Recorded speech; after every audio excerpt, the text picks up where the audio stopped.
بسم الله الرحمن الرحيم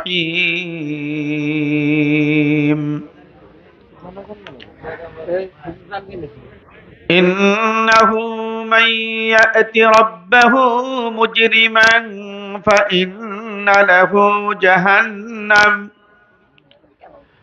لا يموت فيها ولا يحيا ومن يأته مؤمنا قد عمل الصالحات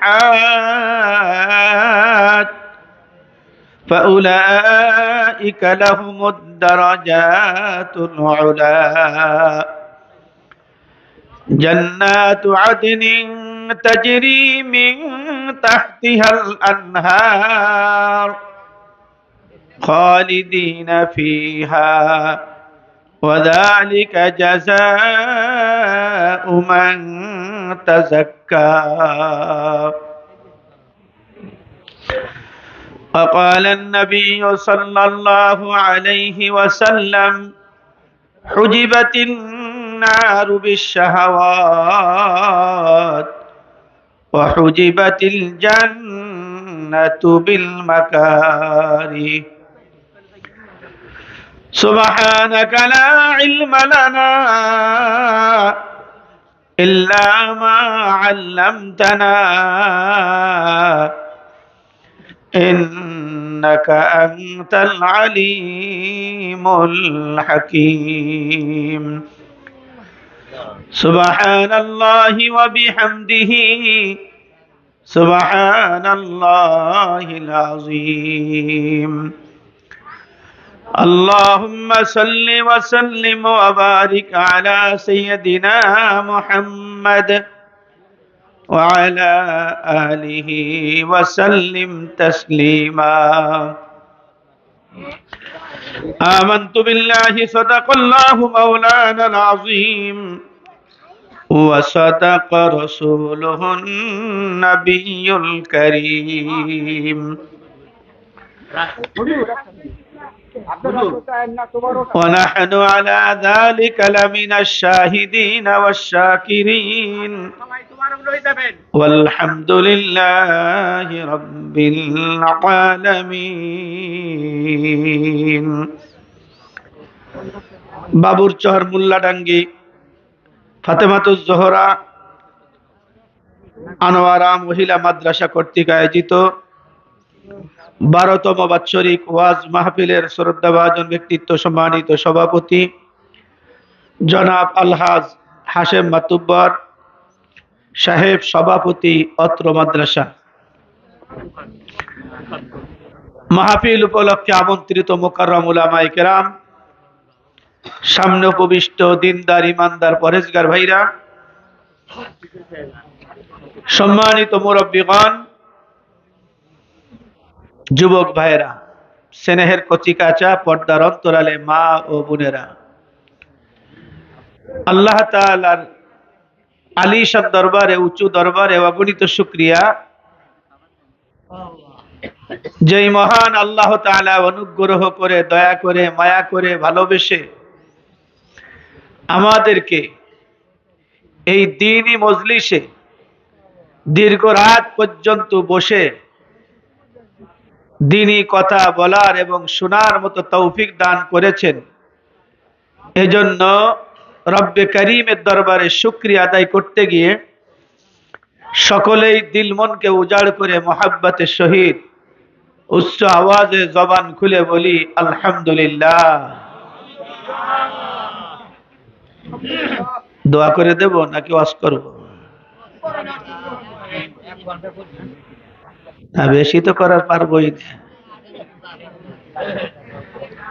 তা যদি ওয়াজ শুনতে হয় আমি বেশি সময় ওয়াজ করব না, এজন্য একটু আগে আসেন, দোয়া করবো। এজন্য আগে আসেন, একটা ফজিলাতের কথা বলে দোয়া করে দেবেন। একটা আগে চলে আসেন, সবাই আগে আসেন। বল নাই তাই আচ্ছা, তাদের বল নাই সে জায়গা থাকেন, যার বল নাই তো থাকেন না। ওই যে মুরব্বী জনকে বসে বল নাই, যদি বল না থাকে সেই জায়গায় ফিরে থাকেন। একটু জিকির করি লা ইলাহা ইল্লাল্লাহ, লা ইলাহা ইল্লাল্লাহ, লা ইলাহা ইল্লাল্লাহ। সকলে জবান খুলে লা ইলাহা ইল্লাল্লাহ।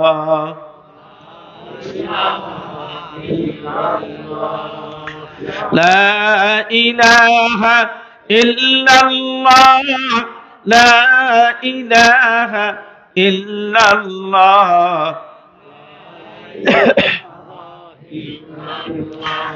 লা ইলাহা ইল্লাল্লাহ মুহাম্মাদুর রাসূলুল্লাহ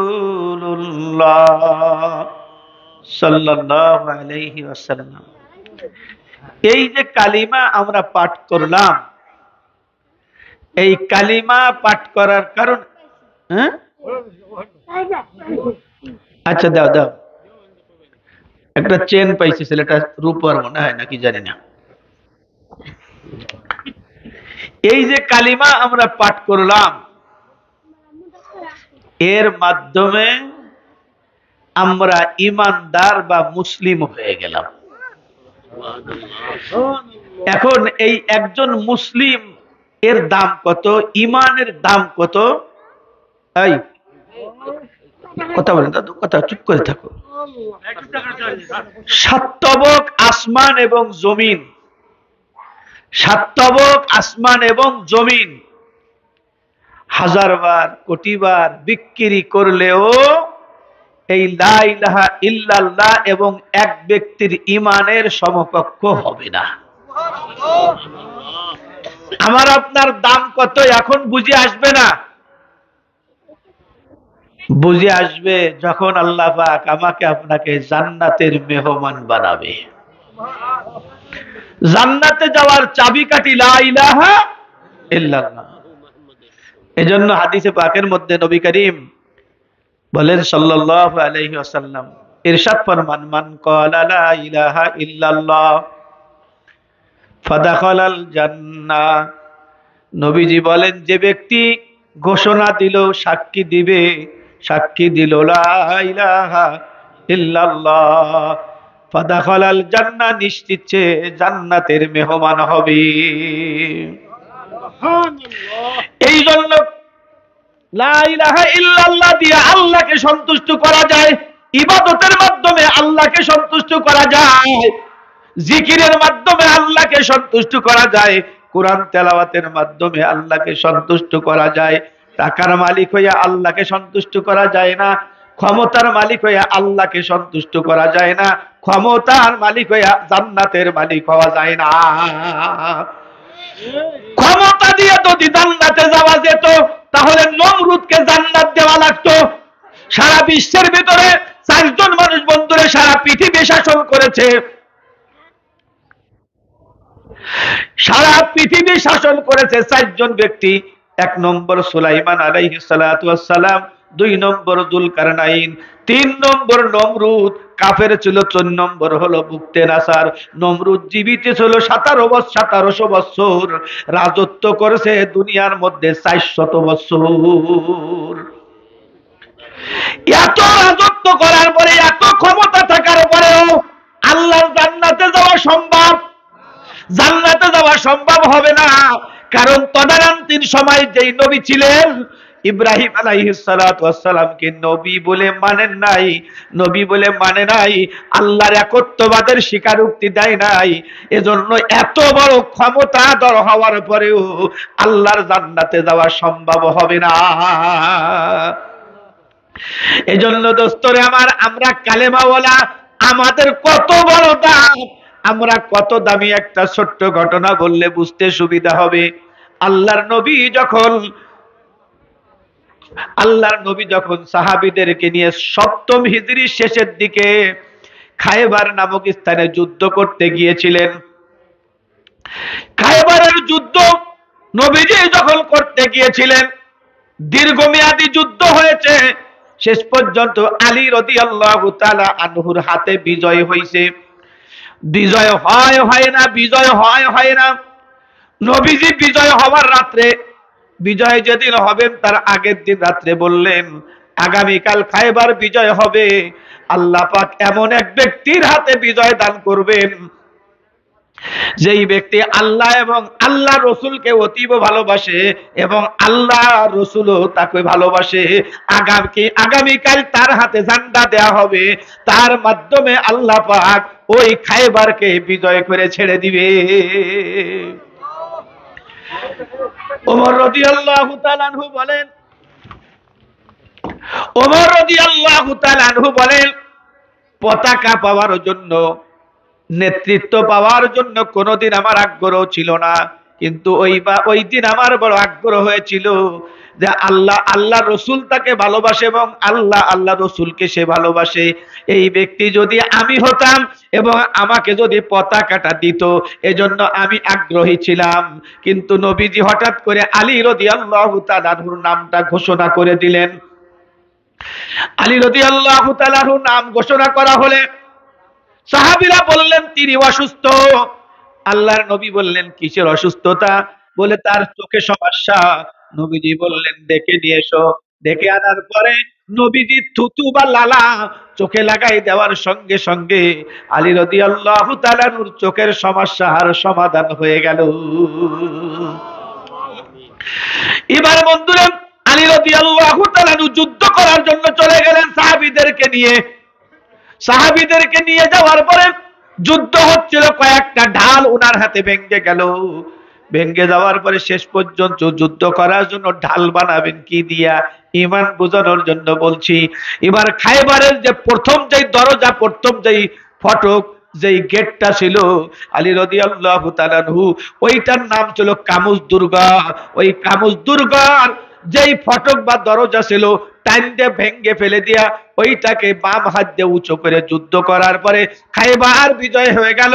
এবার বন্ধুরা আলী রাদিয়াল্লাহু তাআলা আনহু ওই যুদ্ধ করার জন্য যেই ফটকটা ভেঙ্গে ফেলেছিলেন, দূরে চালিয়ে ফেলে দিয়েছিলেন, কিতাবের মধ্যে দুই ধারণার বর্ণনা আসছে। এতটা ওজন ছিল, 70 জন পুরুষ না হলে ওইটাকে ওজন করতে উঁচা করতে পারতেন না। 2 নম্বর ওই দরজার ওজন ছিল 80 মণ। 80 মণ দরজা দিয়ে আলী রাদিয়াল্লাহু তাআলা আনহু যুদ্ধ করতেছিলেন বাম হাত দিয়ে উঁচু করিয়া। ঢাল বানাইছে বন্ধুরে, ঢাল বানাইছে 80 মণ ওজন। কি বলে, যেই দরজা ছিল, যেই ফটক ছিল, সেইটা 80 মণ ওজন। সেইটাকে দিয়ে আলী রাদিয়াল্লাহু তাআলা বাম হাত দিয়ে উঁচু করে ঢাল বানাইছে। এটা ছিল তার ইমানের পাওয়ার, ইমানের শক্তি। আর আমাদের ইমানের শক্তি আর পাওয়ার এমন অবস্থায় গেছে, শীতকালীন সময় 3 কেজির একটা কম্বল গায়ে দিয়া ঘুমাই থাকি, ফজরের সময় ওই 3 কেজি কম্বল রে উঁচু করে ফেলাইয়া মসজিদে যাবার পারি না। কথা কন না কে? ওরে আল্লাহ পারে না তো পারে না, আর একজন যে কাছে রইছে তারে কয় গাল ঠান্ডায় করে ঠাইকিয়ে দেবো। কথা কয় না রে।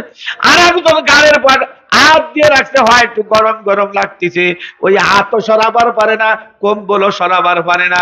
এতটুকু হলো ইমান আমাদের শক্তিশালী, কম্বল সরাইয়া মসজিদে যাইতে পারি না।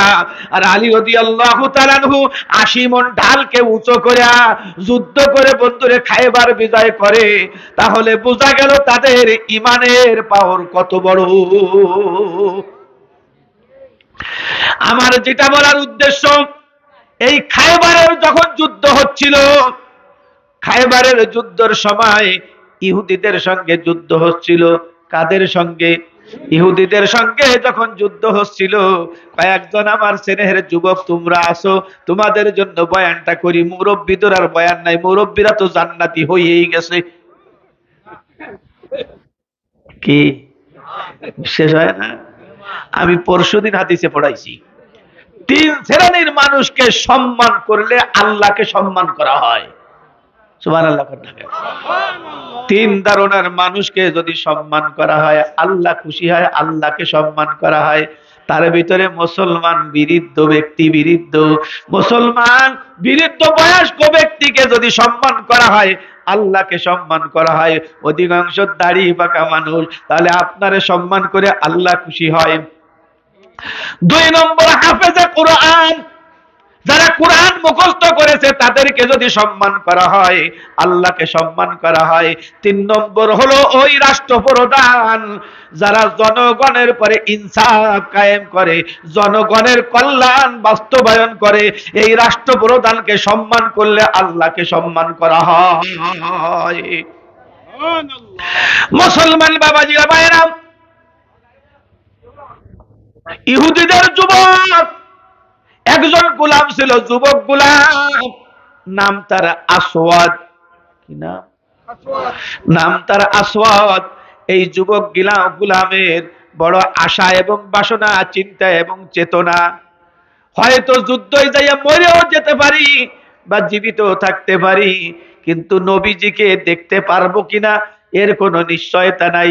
তাই চিন্তা করলেন যেই করে হোক মুসলমানদের নবীর চেহারা একবার দেখব। তাঁবুর মধ্যে ছিলেন আসওয়াদ। তাঁবুর মধ্যে থাকা অবস্থায় তাঁবুর থেকে বাহির হয়েছেন।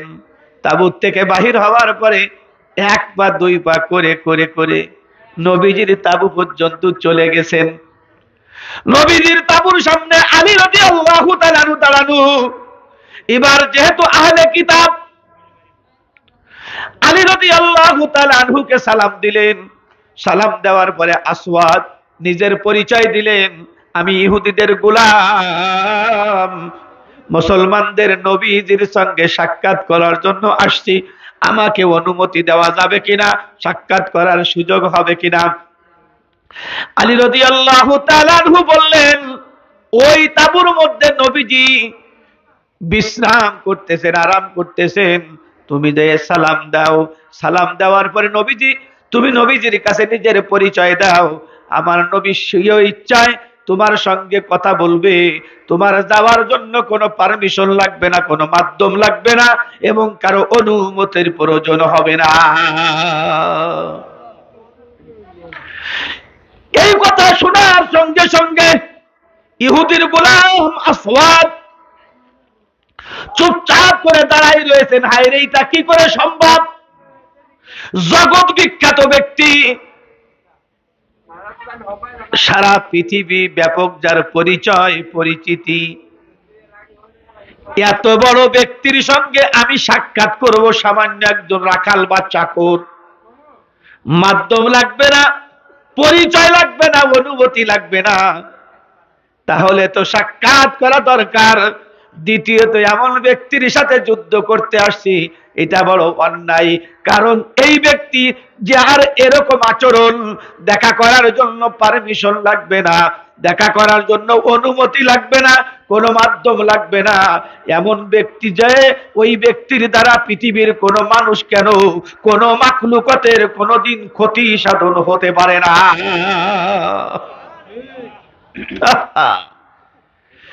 এবার আলী রাদিয়াল্লাহু তাআলা আনহু বললেন, যাও। যে নবীজিকে সালাম দিলেন, কি দিলেন? নবীজি হেলান দিয়ে বালিশের সঙ্গে আরাম করতেছিলেন। যখন আসওয়াদ বলেছিলাম ইহুদিদের গোলাম, নবীজি আপনার সঙ্গে সাক্ষাৎ করার জন্য আসছি, চেহারা মুবারক দেখার জন্য আসছি। আল্লাহর নবী হেলান দিয়ে অবস্থায় ছিলেন, বসে পড়লেন। সুবহানাল্লাহ বলবেন না? কারণ কি, একজন মেহমানের গুরুত্ব দিতেছেন। কিন্তু আমাদের একটু টাকা পয়সা হয়ে গেলে দোস্তরে, অনেক সময় দারিদ্র আলেম উলামাদেরকে দেখবেন মূল্যায়ন করতে চায় না। আসসালামু আলাইকুম হাদি সাহেব, কেমন আছেন?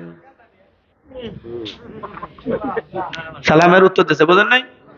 কেমন আছেন? হাত খান দেয় হাদি সাহেব। অথচ আছে আলেম যদি হাত বাড়াই না দেয়, তুমি মুসাফা করো না। আলেম সাহেব আসছে মাদ্রাসার জন্য 200 টাকা কালেকশন করবে, হাদি সাহেব হাত দেশে একটু মুসাফা করিয়া আবার ফিরেই নিয়ে যায়, ভাবি আলাদা। কথা বলেন না কেন? কারণ বন্ধুরে, বড় টাকা পয়সা হয়ে গেলে মানুষের হিংসা বিদ্বেষের অভাব থাকে না। যার সাথে যেরকম মনে চায় ব্যবহার করে, ইমাম সাহেবের সাথে যাচ্ছে না তাই ব্যবহার করে, এরকম সমাজের ভিতরে মানুষের অভাব নাই। চলতি মাসের 3 তারিখে একটা ভদ্রলোকের বড় একটা জানাজা আমি গেলাম। কোন জায়গা কিভাবে তা আপনাদের বলবো না, অনেকের আত্মীয় হয়ে যেতে পারে, বুঝলেন না? এবার জানাজায় যাওয়ার পরে কাতার গুলো সোজা হয়ে গেল, ওখানে অনেক বড় বড় উলামায়ে কেরাম আসছে, আমি বয়ান করার চান্স পাই নাই, বুঝলেন? বড় বড় হুজুর, এজন্য আমি ও জায়গায় চান্স পাই নাই। চান্স না পাওয়ার পরে পাশে দাঁড়ায় আছি। ঠিক এই মুহূর্তে যেই ব্যক্তি মারা গেছে ওনার ছেলে ইমাম সাহেবকে এমন একটা ধমক দিলেন, যেই ধমকটার কারণে বড় আশ্চর্য হয়ে গেলাম। পানি উঠেই রাখতে কইছি, গায়ে বাঁধে না, বেটারা ওযু করতে পানি পাচ্ছে না, খাইয়ে খাইয়ে কাম পান না, বুঝেন নাই? আমি আশ্চর্য হয়ে গেলাম, লোকটা ইমাম সাহেবের সাথে কি ব্যবহার করলো। তার বাবা মারা গেছে, এজন্য আমি তাকে কিছু বলি নাই, শুধুমাত্র এমন একটা সুযোগ আমি খুঁজছিলাম যে কখনো যদি তাকে পাই। তাকে পাওয়ার পরে বললাম, বাবাজি তুমি যে ব্যবহারটা করেছো সুন্দর হয় নাই। তুমি ইমাম সাহেবকে বেতন দাও কত? বলে 4,500 টাকা। আমি বললাম, মাস পুরো মাসের নামাজ পড়ায় 4,500 টাকা দাও, আমি তোমাকে একটা জুম্মর নামাজ পড়াবার 4,500 না, আমি 5,000 টাকা দেব। কথা হয় 5,000 টাকা দেব, মানুষের সামনে শুধু খুতবাটা তুমি পড়িয়া আল্লাহু আকবার বলে তাকবীরে তাহরিমা বাদে 1 রাকাত পড়াবা, 2 রাকাত পড়াবা না। 5,000 টাকা যদি না দেই, আমি আল্লাহর কসম করে বললাম 5,000 দেব। কয় হুজুর একটা ব্যাপার স্যাপার আছে না? কথা হয় না? ব্যাপার স্যাপার মানে কি? এই যে আমি কথা বলতেছি আপনারা মনে করতেছেন অনেক সহজ ব্যাপার। আচ্ছা 5 মিনিট কথা বলে দেখেন কত সুন্দর করে বলতে পারেন। রাজনৈতিক যারা করেন তারা হয়তো এদিক সেদিক নেতার প্রশংসা টংসা করবেন, যাদের অভ্যাস নাই নিজের নাম পর্যন্ত ভুলে যাবেন। কথা বলেন ঠিক কিনা? ইমাম সাহেব 4,000 4,500 টাকায় আপনার ইমামতি করে, এটা আপনার প্রতি অবশ্যই ইহসান দয়া করেছে, তার প্রতি আপনার সম্মান করা কর্তব্য। খবরদার নায়েবে নবী এদের সাথে আপনারা গুস্তাকি করবেন না, ধমক কখনো দেওয়ার চেষ্টা করবেন না। অবশ্যই এরকম করলে ভবিষ্যৎ অন্ধকার হয়ে যাবে। মুসলমান বাবাজিরা ভাইয়েরা, নবীজি উঠে বসলেন। উঠে বসার পরে বলছেন, তোমার নাম কি? আমার নাম আসওয়াদ। খেজুরের ছাল ভর্তি বালিশ আমার নবী মাথায় এবং হেলান দিয়ে বসেছিলেন। ওই বালিশটা ধরে নবীজি আসওয়াদের কাছে দিলেন, আসওয়াদ রে, এই বালিশটা হেলান দিয়ে তুমি একটু আরাম করে বসো। যুদ্ধ চলাকালীন সুন্দর করে বিশ্রাম করতে পারো না, খানার ব্যবস্থা ভালো হয় না, অতএব তুমি এই বালিশটা হেলান দিয়ে একটু সুন্দর করে আরাম করে বসো। আসওয়াদ রাদিয়াল্লাহু তাআলা আনহু, এখন বলছি তখনও রাদিয়াল্লাহু তাআলা আনহু হয় নাই, বালিশ ধরে রেখে নবীজির দিকে অপলক নয়নে তাকায় আছে। নবীজি যেই বালিশ ব্যবহার করেছেন, ওই বালিশ দিয়ে আমি কেমন করে হেলান দিয়ে ঘুমাই, ওই বালিশ আমি হেলান দিয়ে কেমনে বসি, এটা গুস্তাকি হবে। নবীজি বলছেন, কি ব্যাপার, হেলান দিয়ে বসছো না কেন? তুমি হেলান দিয়ে আরাম করো না কেন? আসওয়াদ বলছেন, নবী যেই বালিশ আপনি ব্যবহার করেছেন, আমার কি এত বড় সাহস ওই বালিশ আমি হেলান দিয়ে বসবো, ঘুমাবো? নবীজি বলেন, আসওয়াদ রে, তুমি দেখো আমার তাঁবুর ভিতরে 1 ফোঁটা পানি নাই। তুমি দেখো এই তাঁবুর ভিতরে একটা খেজুর নাই, অথচ আল্লাহ পাক যেই শরীয়ত দিয়ে আমাকে পাঠাইছেন, ওই শরীয়তের নির্দেশন নিয়ম হলো, মান আমানা বিল্লাহি ওয়াল ইয়াউমিল আখির ফালিয়ুকরিম যায়ফা। নবী আমার বলেন, আল্লাহ পাক ইরশাদ, নবী আমার বলেন, আমাকে আল্লাহ পাক এই নিয়ম নীতি, এই ধর্ম নীতিমালা দিয়ে পাঠাইছেন। সেটা হলো মান আমানা বিল্লাহ, যে ব্যক্তি আল্লাহর প্রতি বিশ্বাস স্থাপন করে, মান আমানা বিল্লাহি ওয়াল ইয়াউমিল আখির, এবং আখিরাতের প্রতি যে ব্যক্তি বিশ্বাস স্থাপন করে, আল্লাহর প্রতি যে ব্যক্তি বিশ্বাস স্থাপন করে, আখিরাতের প্রতি যে বিশ্বাস স্থাপন করে, ফালিয়ুকরিম যায়ফাহু, সে যেন তার মেহমানকে সম্মান করে, ইজ্জত করে। ও আসওয়াদ, তুমি যদি এখন ইহুদি, কিন্তু আমি নবীর মেহমান, অতএব আমার তাঁবুর মধ্যে খেজুর নাই, পানি নাই, তোমাকে কিছু দিয়ে আপ্যায়ন করাবো এই রকম সুযোগ আমার নাই। শুধুমাত্র বালিশটা আছে, এইটা দিয়ে তোমার সম্মান করতে পারবো। এই জন্য তুমি যদি হেলান দিয়ে বসো বা একটু আরাম করে যাও, তাহলে আমার নবীর জন্য সান্ত্বনা হবে, আমি আমার মেহমানকে ইজ্জত করতে পেরেছি।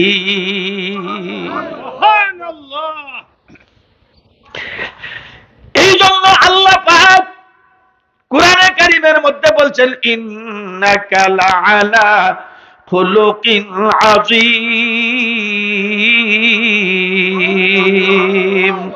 আল্লাহ পাক নবীজিকে বলতেছেন, হে নবী, নিশ্চয় আপনাকে উত্তম চরিত্রের অধিকারী করে আমি আল্লাহ দুনিয়ার মধ্যে প্রেরণ করেছি। আপনি উত্তম চরিত্রের প্রতি অধিষ্ঠিত রয়েছেন। আপনার মতো এত সুন্দর চরিত্র দিয়া দুনিয়ায় কোন মানুষের আগমন এই পর্যন্ত হয় নাই। মুসলমান বাবাজিরা, ভাইরা, এবার আসওয়াদকে বললেন, তুমি অন্তত পক্ষে বালিশটা দিয়ে হেলান দিয়ে যদি একটু আরাম করে যাও, আমি নবী শান্তি পাবো। আসওয়াদ বালিশটা রেখে নবীজির হাত জড়াই ধরেছে।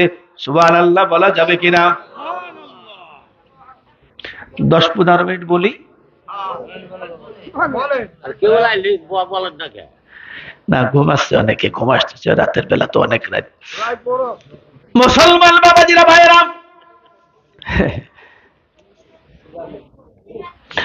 এবার আসওয়াদ রাদিয়াল্লাহু তাআলা আনহু নবীজির হাত জড়াই ধরেছেন। সুবহানাল্লাহ বলেন।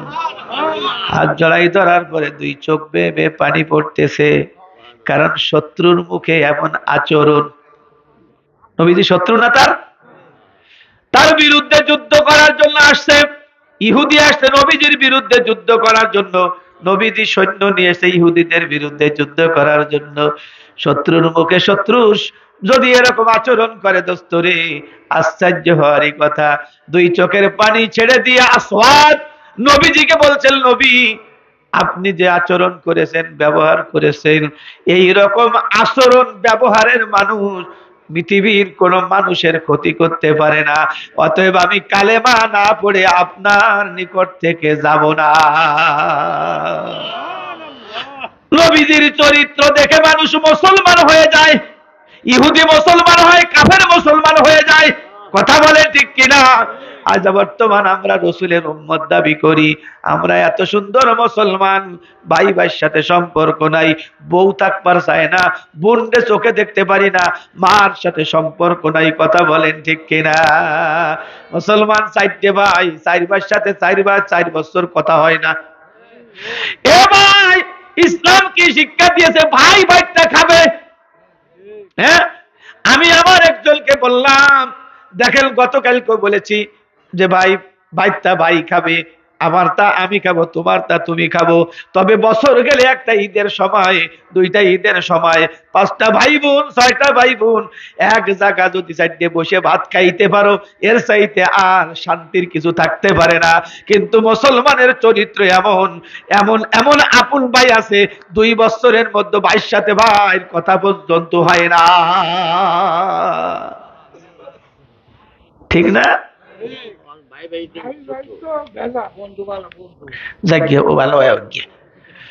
মুসলমান বাবাজিরা, ভাইয়েরা, এবার আসওয়াদ নবীজিকে যখন অনুরোধ করলেন, আমাকে কালেমা পড়াই মুসলমান বানাই দেন, নবীজি সঙ্গে সঙ্গে পড়াই দিলেন, লা ইলাহা ইল্লাল্লাহ, লা ইলাহা ইল্লাল্লাহ, লা ইলাহা ইল্লাল্লাহ, লা ইলাহা ইল্লাল্লাহ,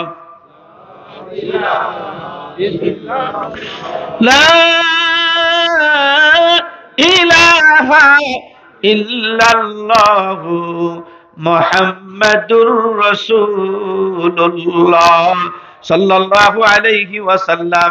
এবার আসওয়াদ রাদিয়াল্লাহু তাআলা আনহু কালেমা পড়ে মুসলমান হয়ে গেলেন। মুসলমান হয়ে যাওয়ার পরে নবীজির সঙ্গে এবার মত বিনিময় হচ্ছে, মুযাকারা হচ্ছে, আলোচনা হচ্ছে। এবার আসওয়াদ যুবক নবীজিকে বলছেন, নবীজি, কালেমা তো পড়লাম, এখন আমার কি কাজ? বুঝেন নাই? চাকরিতে জয়েন করেছেন, সৌদি আরব গেছেন, ভাষা তো বোঝেন না, কফিলকে ইশারায় বলছেন আমার কাম কি, কয় খেজুর গাছে খালি পানি দিবা। কথা হয় না? যার যে কাঁদতে বকরি দেখাইতেছে, ছাগল রাখবা, দুম্ব রাখবা, এক একজনের এক এক কাম। এবার নবীজির কাছে সাহাবী জিজ্ঞেস করেছেন, নবী গো আমার কাজটা কি? নবীজি বলেন, আসওয়াদ রে, আমার যেই কাজ তোমারও সেই কাজ। আমি দিনের দাওয়াত দেই, তুমিও দিনের দাওয়াত দিবা। কি করবা? তুমিও দিনের দাওয়াত দিবা। কিন্তু বস্তরে যদিও আমরা দুই একজন নামাজ কালাম পড়ি, কিন্তু দিনের দাওয়াত এখন আমি আর কেউরে দেই না। নিজে নামাজ পড়ে জিকির করি, লা ইলাহা ইল্লাল্লাহ সুবহানাল্লাহ পড়ি। নিজের পুতের বউ সাইজে খুঁজে বাবুর চর বাজারে চলে যায়, মাইয়া বেপরদায় কলেজে চলে যায়, মসজিদে বসে জিকির করে জোরে জোরে দোস্তরে, কিন্তু তাদেরকে আমি সৎ কাজের আদেশ এবং দিনের দাওয়াত পর্যন্ত দেই না। এর হুজুর নাই মনে হয় সমাজে। জম্বে রুমাল একার মুড়ি দিছে, এতে সদর পর্যন্ত লম্বা।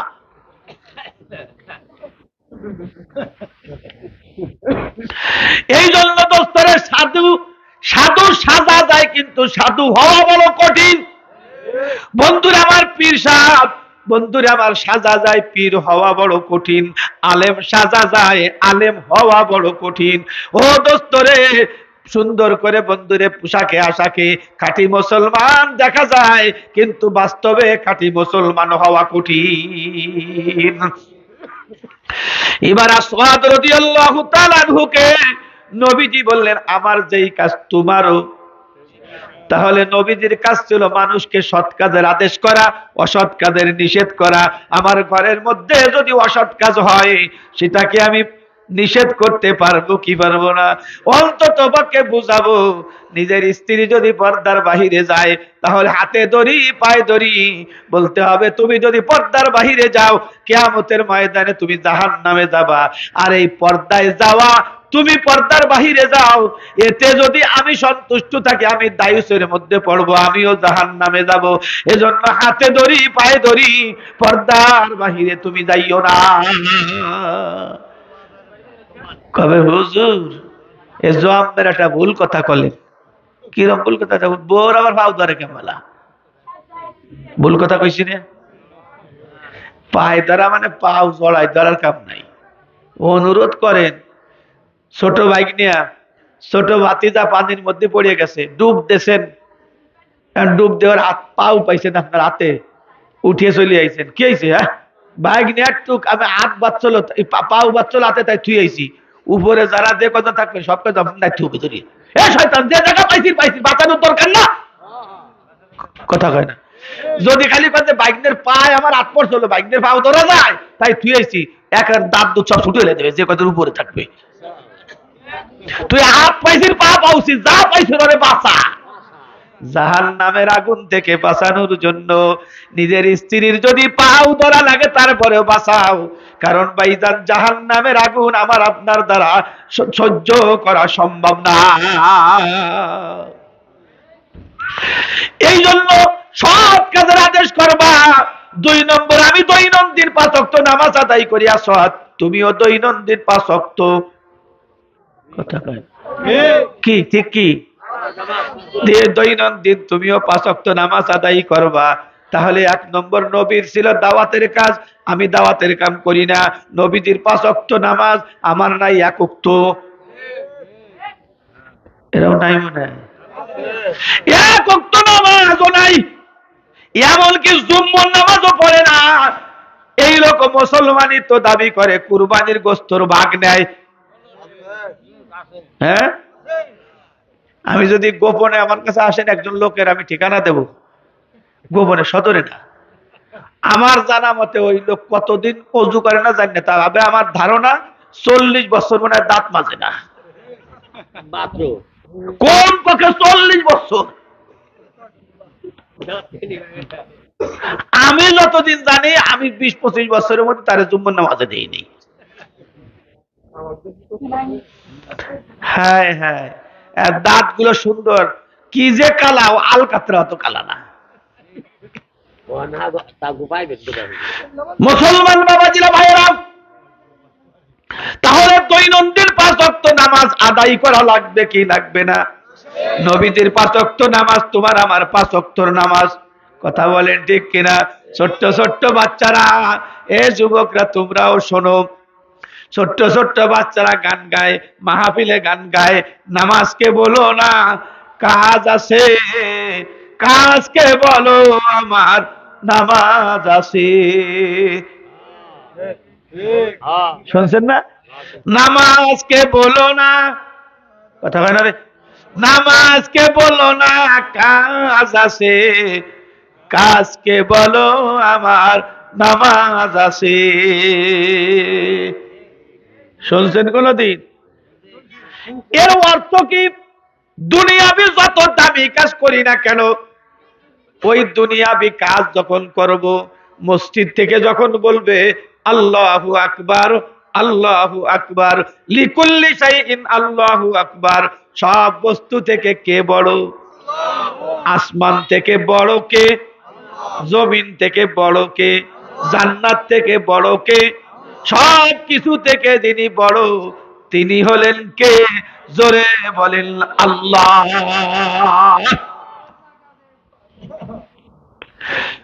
বন্ধুরা আমার, আল্লাহু আকবার বলে ডাক হয়, যে যত বড় তার আহ্বান তত বড়, যে যত বড় তার শাস্তি তত বড়, যে যত বড় বন্ধুরে তার উপহার উপঢৌকন তত বড়। এই জন্য মুসলমান বাবাজিরা ভাইরা, দুনিয়ার যত বন্ধুরে যত বস্তু আছে, সব বস্তু যদি বিক্রি করা হয়, তাহলে দোস্তরে জান্নাতের একটা ইটের সমান দাম হবে না। কথা বলেন না কেন? এবার অনুভূতির সাথে ধরাই দিয়ে যাই, মোল্লা গ্রামে 5 শতাংশ জায়গা বিক্রি হবে। কয় শতাংশ? আবার কইলেন না উনি জমি বেচতে আইছেন। 5 শতাংশ জায়গা বিক্রি হবে। আপনি টাকালা মানুষ, হুজুর কে বেচবে বলবে? হাশেম হাজী সাহেব যাইয়ে বলছেন এই যে 5 লক্ষ কি 5 শতাংশ জায়গার জমির টাকা দেন, আমি নিয়ে নিলাম। এরকম বেচা কিনা হয়? অনেকে বলছে হয়, এরকম বলছে হয় না। না রে বাজার, এরকম বেচা কিনা পৃথিবীর কোন জায়গা হয় না। আগে শহরের জমিনে যে জমিন দেখবেন, জমিন দেখার পরে বাড়ি যাইয়া, বাসায় যাইয়া ফ্যামিলির সাথে পরামর্শ করবেন জমিটা রাখলে কেমন হয়। আপনার স্ত্রী বলেছে ওই জমির পাশে তো আমাদের 12 শতাংশ, এই 5 শতাংশ 17 শতাংশ হইলে মোটামুটি 2টা ছেলে বসবাস করতে পারবে, জমিটা নেওয়া যায়। এবার সকালবেলা হইছে, ফজরের নামাজ পড়িয়া কথাগুলো বুঝে যাইয়েন, বড় ভাইয়ের সাথে পরামর্শ করছেন, মিয়া ভাই হাশেম হাজী সাহেব জমিটা বেচতে নিতে চাই, নিবি তো? উনার জমি কোন জায়গায় থেকে চলো, অবশ্যই কাগজপাতি দেখো। কি কাগজপাতি দেখার পরে আপনি যতটুক বোঝেন তাতে আপনার কি করে স্যাটিসফাইড হয় নাই, মনোভূত হয় নাই। মোল্লা গ্রামের মধ্যে যে জমি বোঝে তার কাছে গেছেন, সে যা বুঝাইছে তাতেও আপনার মনোভূত হয় নাই। শেষ পর্যন্ত সদরপুর যাইয়া উকিলকে 300 টাকা দিয়ে বলছেন দেখেন তো এই 5 শতাংশ জমি নেব। উকিল সাহেব কাগজপত্র দেখে বলছে অসুবিধা নাই, মিউটেশন দেওয়া দরকার, অ্যাটেস্টেশন দেওয়া দরকার, সব করা আছে, পিঠ দলিল সব আছে, জানেন।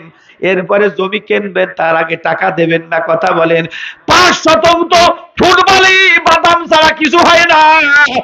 এই জমিন কিনতে গেলে যদি এত জাতি সার্টিফাই যাচাই বাছাই করা লাগে, ও মুসলমান, জান্নাতের এত সুন্দর বাড়ি যদি কিনতে যাই, তাহলে ইবাদতটা কি যাচাই বাছাই ছাড়া আল্লাহু আকবার বললি বন্ধু হইয়া যায়? কথা বলেন না কেন? তাহলে বন্ধুরা আমার ইবাদতটা কি সুন্দর করে করা লাগবে। কালকে কোথায় গেলাম মনে তাই না, মুর্শিদপুর কোন এলাকায়, আমার সামনে এক মুরব্বী নামাজ পড়তেছে। ভাইজান তো একটু অল্প বয়স, হায় রে আল্লাহ রে, নামাজ পড়ে আপনার তসবিহ পড়তেছে 33 বার, 5 রাকাত নামাজ, আমার 33 বার 34 বার সুবহানাল্লাহ আল্লাহু আকবার পড়তে মুরব্বীর পড়া হয়ে গেছে। সুজা হয় এটা চলে গেল, আমি কামটা হলো কি রে, ও যা করছে তাতে আল্লাহ জান্নাত কবে যে 4টি 5টা তুই আল্লাহ নিয়ে যা, কথা বল। মুসলমান বাবাজিরা ভাইরাম, তাহলে গজলের মাধ্যমে শুনলাম কি নামাজকে বলো না, আমি বুঝতে চাইছি কাজ আছে, বলো কাজকে বলো, কাজকে বলো নামাজ আছে। দুনিয়াবি যত গুরুত্বপূর্ণ কাজ করো, আল্লাহু আকবার বললে যখন ডাক দেবে আল্লাহ সবচেয়ে বড়, তাহলে তোমার ওই কাজটা ছোট, আল্লাহ বড়, আল্লাহর আহ্বান বড়। অতএব কাজকে ছেড়ে দিয়া তুমি কি করো, নামাজে চলে যাও, আল্লাহর ডাকে সাড়া দাও। 2 নম্বর বন্ধুরে আমার, খুশি হয়ে যে কষ্ট না রাগ হয়ে কষ্ট, যে তাড়াতাড়ি খেচড়ি দিয়ে চলে যাই। মুসলমান বাবাজিরা ভাইয়েরা, এবার গজলের মাধ্যমে বুঝলাম আগে কি করতে হবে, নামাজ পড়তে হবে। যত দুনিয়াবি কাজ করো, কাজকে ছেড়ে দিয়ে আল্লাহর আহ্বানে সাড়া দিতে হবে, নামাজ আদায় করতে হবে। এদিকে রাসূল আমার বলেন, কাসবুল হালালি ফারিজাতুন বাদাল ফারাইজ, হালাল উপার্জন করা ফরজ, হালাল উপার্জন করা, আরো জোরে, হালাল উপার্জন করা ফরজ। ফরজ আদায় করার পরে, ফরজ নামাজ আদায় করার পরে, এরপরে আমি আপনি ফরজ নামাজ আদায় করার পরে হালাল রুজি অন্বেষণ করব, তাহলে বোঝা গেল দুনিয়ার কাজ করব। তাহলে কখন নামাজ আগে হবে, এরপরে দুনিয়ার কাজ হবে পরে। তাহলে বন্ধুরা আমার, দুনিয়ার যত কাজ করি, আগে নামাজ পরে কাজ, আগে নামাজ। নবীজি বলছেন, আমার যেই কাজ তোমারও সেই কাজ, আমি দিনের দাওয়াত দেই, তুমিও দিনের দাওয়াত দিবা। 2 নম্বর, আমি নামাজ আদায় করি, তুমি নামাজ আদায় করবা। তাহলে আগে নামাজ পরে হবে কাজ, তাই না? এবার আগে নামাজ পরে কাজ। আপনাদের কাছে প্রশ্ন করি, সমাজের মধ্যে যে বিবাহ বন্ধনে আমরা আবদ্ধ হই, আমার বাবার নাম আলী মিয়া মোল্লা, এ ভাইজান, আমার মাকে বিয়ে করার পরে বৈধভাবে আমার জন্ম হইছে, এই জন্য আমার জন্ম হইছে আমার মা আব্বার বিয়ের পরে, কথা কয় না? কিন্তু দোস্তরে, তাহলে সাধারণ নিয়মে বোঝা গেল ছেলে মেয়ে হবে বিয়ের পরে নাকি আগে? এ মুসলমান, ছেলে মেয়ে নিয়ম হলো বিয়ের পরে হবে। এবারে যদি বিয়ের আগে সাল মাইয়া হয়ে যায়, সেটা কি হবে? ওই যে ভাইজান কি ব্যবসা, বন্ধুরা আমার, বিয়ের পরে যদি সন্তান হয় সেটা হবে বৈধ সন্তান, বিয়ের আগে যদি সন্তান হয়ে যায় সেটা হবে অবৈধ সন্তান। কথা, বিয়ের আগে যদি সন্তান হয় অবৈধ সন্তান। আমি থাকি কাউলি বেড়া ভাঙ্গায়, ওই এলাকায় অবৈধ এলাকায় যাই গিয়া,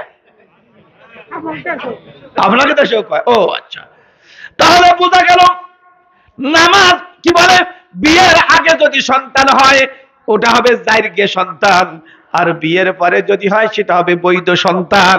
এবার মুসলমান, নামাজ ছেড়ে দিয়ে তুমি দুনিয়াবি যত দামি কাজ করো না কেন, ওই কাজটা আল্লাহর কাছে অবৈধ হয়ে যায়।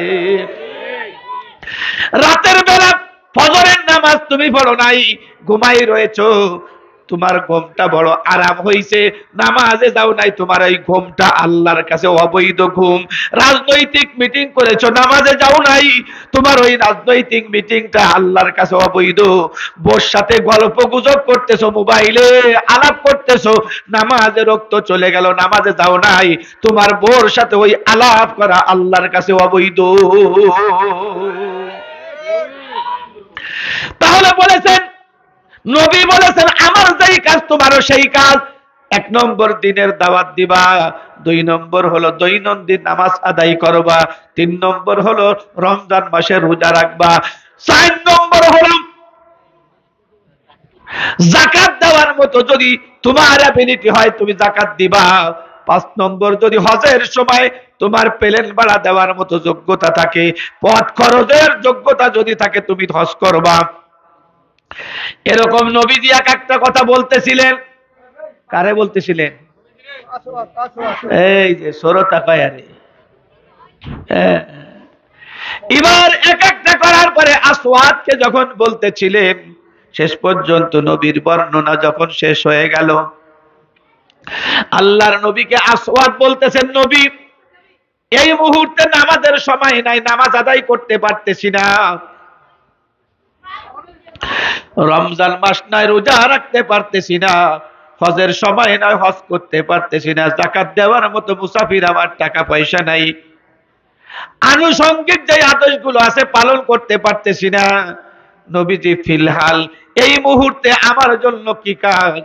নবী বলেন, ও আমার সাহাবী আসওয়াদ, এই মুহূর্তে তোমার জন্য যেই কাজ, সেটা হলো আমি যাদের বিরুদ্ধে যুদ্ধ করতে আসছি, আমার পক্ষ হইয়া তাদের বিরুদ্ধে তোমার যুদ্ধ করা লাগবে। আসওয়াদ তুমি পারবা? নবীজি বলার সঙ্গে সঙ্গে আসওয়াদ বলতেছেন, নবী কালেমা যখন গ্রহণ করেছি, আমি এই ওয়াদা করেছি মনে মনে, ফি নাফসি, আমার নবী যা বলেন সেটা পালন করব। দিনের যুদ্ধ যদি আগুনের মধ্যে ঝাঁপ দিতে বলেন সমস্যা নাই, দিনের যুদ্ধ যদি পানির মধ্যে ঝাঁপ দিতে বলেন আমার সমস্যা নাই, দিনের জন্য যদি জীবন দিয়ে দিতে বলেন আমার সমস্যা নাই। এক কথায় আপনি যা বলবেন মাথা পেতে মেনে নিয়ে সেটা বাস্তবায়ন করার আমি শতভাগ চেষ্টা করব ইনশাআল্লাহ। নবী অনুমতি দিয়ে দিলেন, তরবারি দিয়ে দিলেন, খেজুরের ডাগুয়া, যাও যুদ্ধ করতে চলে যাও। খায়বার বিজয় হয়ে গেল আলী রাদিয়াল্লাহু তাআলা আনহুর হাতে, কিন্তু মাঝে সৌভাগ্যশীল হয়ে গেল আসওয়াদ, যুদ্ধে যেয়ে শহীদ হয়ে গেল। শহীদ হয়ে যাওয়ার পরে খায়বার যখন বিজয় হলো, বিজয় হওয়ার পরে গনিমতের মাল, যুদ্ধলব্ধ সম্পদ যখন একত্রিত করতেছিল, এই মুহূর্তে যুদ্ধরে দোস্তরে সাহাবীদের যারা শহীদ হয়েছিলেন তাদের লাশগুলো, তাদের শহীদের দেহগুলো একত্রিত করা হচ্ছিল, কিন্তু সাহাবীরা একত্রিত জটলা হয়ে দাঁড়িয়ে আছেন। আসওয়াদ রাদিয়াল্লাহু তাআলা যুবক সাহাবী একটু আগে কালেমা গ্রহণ করে তাদের বিরুদ্ধে যুদ্ধ করতে যায় শহীদ হয়েছেন। মজার ব্যাপার হলো দোস্তরে, একজন সাহাবী উনাকে চিনে না। এবার নবীজি পর্যবেক্ষণ করার জন্য যখন এসেছেন, আসার পরে দেখেছেন সাহাবীরা জটলা বেঁধে দাঁড়ানো। নবীজি সাহাবীদেরকে জিজ্ঞেস করলেন, এখানে দাঁড়ানো কেন? নবীজি এই মরা দেহর ব্যক্তিকে চিনি না। নবীজি বললেন, সরে দাঁড়াও। সরে দাঁড়ানোর পরে নবীজি যখন দেখলেন আসওয়াদ, দুই চোখের পানি ছেড়ে দিয়ে, কারণ নবীজি সাহাবীদের প্রতি, উম্মতের প্রতি এত দরদি ছিলেন। দরদি থাকার কারণ কি? দুনিয়ার মধ্যে দুনিয়া সৃষ্টি করার সময় আল্লাহ পাক 100 ভাগ রহমত সৃষ্টি করেছেন। কয় ভাগ? 100 ভাগ রহমত সৃষ্টি করেছেন। 100 ভাগের 99 ভাগ আল্লাহর নিজের জন্য রেখে দিয়েছে। সুবহানাল্লাহ। 100 ভাগের 99 ভাগ আল্লাহ নিজের জন্য রেখে দিয়েছেন, আর 100 ভাগের 1 ভাগ যেটা রয়েছে ওইটাকে আল্লাহ আবার 100 ভাগ করেছেন। এই 100 ভাগের 99 ভাগ আমার আপনার দরদি নবীকে দিয়েছেন। বাকি যে 1 ভাগ সারা পৃথিবীর মাখলুকাতের মধ্যে দিয়েছেন। এই জন্য আল্লাহর কাছে অপরাধ করে দোস্তরে, কোন ব্যক্তি যদি বলে রব্বুল আলামিন তুমি যদি মাফ না করো আমি কার কাছে যাব? আল্লাহ পাক ওই বান্দাকে খালি হাতে দেয় না। এত দয়ার সাগর, এত দয়ার মালিক, ওই বান্দার জিন্দেগীর গুনাহগুলো মাফ করে দেয়। নবীজি এত দয়া, এত মায়া, নিজের বন্ধুরে পেটে পাথর বেঁধেছেন, এরপরে 23 বছরের মধ্যে উম্মতের জন্য কান্দে নাই এমন একটা মুহূর্ত যায় নাই। আসওয়াদের মরদেহ দেখে নবীজির 2 চোখ বেয়ে বেয়ে পানি পড়তেছিল। সাহাবীদেরকে বলছেন, সাহাবীরা রে, তোমরা তো তাকে চেনো না, এই তো নব মুসলিম, একটু আগে ইসলাম ধর্ম গ্রহণ করে আসছেন। এর নাম হলো আসওয়াদ, ইহুদিদের গোলাম ছিল। তাবুর থেকে বাহির হয়ে এসে সদ্য কালেমা পড়ে এসেছেন, আর আসার পরেই জিহাদ করতে যায় শহীদ হয়ে গিয়েছেন। তোমরা শুভ সংবাদ শুনে নাও, কালেমা পড়ার পরে দুনিয়ার কোনো আমল করার সুযোগ হয় নাই, নামাজ পড়ার সুযোগ হয় নাই, রোজা রাখার সুযোগ হয় নাই, এক কথায় কোনো আমল করার সুযোগ হয় নাই। কালেমা পড়ে সোজা আসছে ধর্মে যুদ্ধে, জীবন্ত শহীদ হয়ে যাওয়ার পরে কালেমার মালা গলায় পরার কারণে বিনা হিসাবে জান্নাতের মেহমান হয়ে গিয়েছে। এইটা আমি বুঝাতে চেয়েছি। আমরা কালেমার মালা গলায় ঝুলাইছি, জান্নাতে মেহমান হব। তবে একটা জিনিস শিক্ষণীয়, আসওয়াদ রাদিয়াল্লাহু তাআলা আনহু কোন আমল করেন নাই, এটা তো সত্য। নামাজ পড়েন নাই, রোজা করেন নাই, এটা সত্য। পক্ষান্তরে এটা জানার বিষয়, কালেমা পড়ার পরে আমল নামায় কোন গুনাহ নিয়ে যায় নাই, গুনাহ ছিল না। এজন্য দোস্তরে আমাকে আপনাকে শিক্ষণীয় হলো, কালেমার মালা গলায় ঝুলাইছি জান্নাতের মেহমান হওয়ার জন্য। আসওয়াদের যেরকম আমল ছিল না, পক্ষান্তরে আমল করার সুযোগ হয় নাই, পক্ষান্তরে গুনাহ ছিল না, গুনাহ করার সুযোগ হয় নাই। এজন্য আমলও ছিল না, গুনাহও ছিল না। আমাদের সুযোগ আছে, আমল করতে হবে, গুনার কাজগুলো অবশ্যই ছেড়ে দিতে হবে। আল্লাহ পাক আমাদেরকে আমল করার তৌফিক দান করুক, আমিন। আল্লাহ পাক যে কথাগুলো বলছি ঈমানের হিফাজতের জন্য, বাসা বাড়ির মধ্যে দাওয়াতি কাজ করার জন্য আল্লাহ পাক তৌফিক দান করুক, আমিন। নিজেদের মৃত্যু ব্যক্তি আপনজন যারা দুনিয়া থেকে চলে গেছেন, তাদের ইসালে সওয়াব নেকি পৌঁছানোর জন্য সূরা ফাতিহা একবার, সূরা ইখলাস 3 বার পড়ি, এরপরে দোয়া হবে ইনশাআল্লাহ। আউযু বিল্লাহি মিনাশ শাইতানির রাজিম।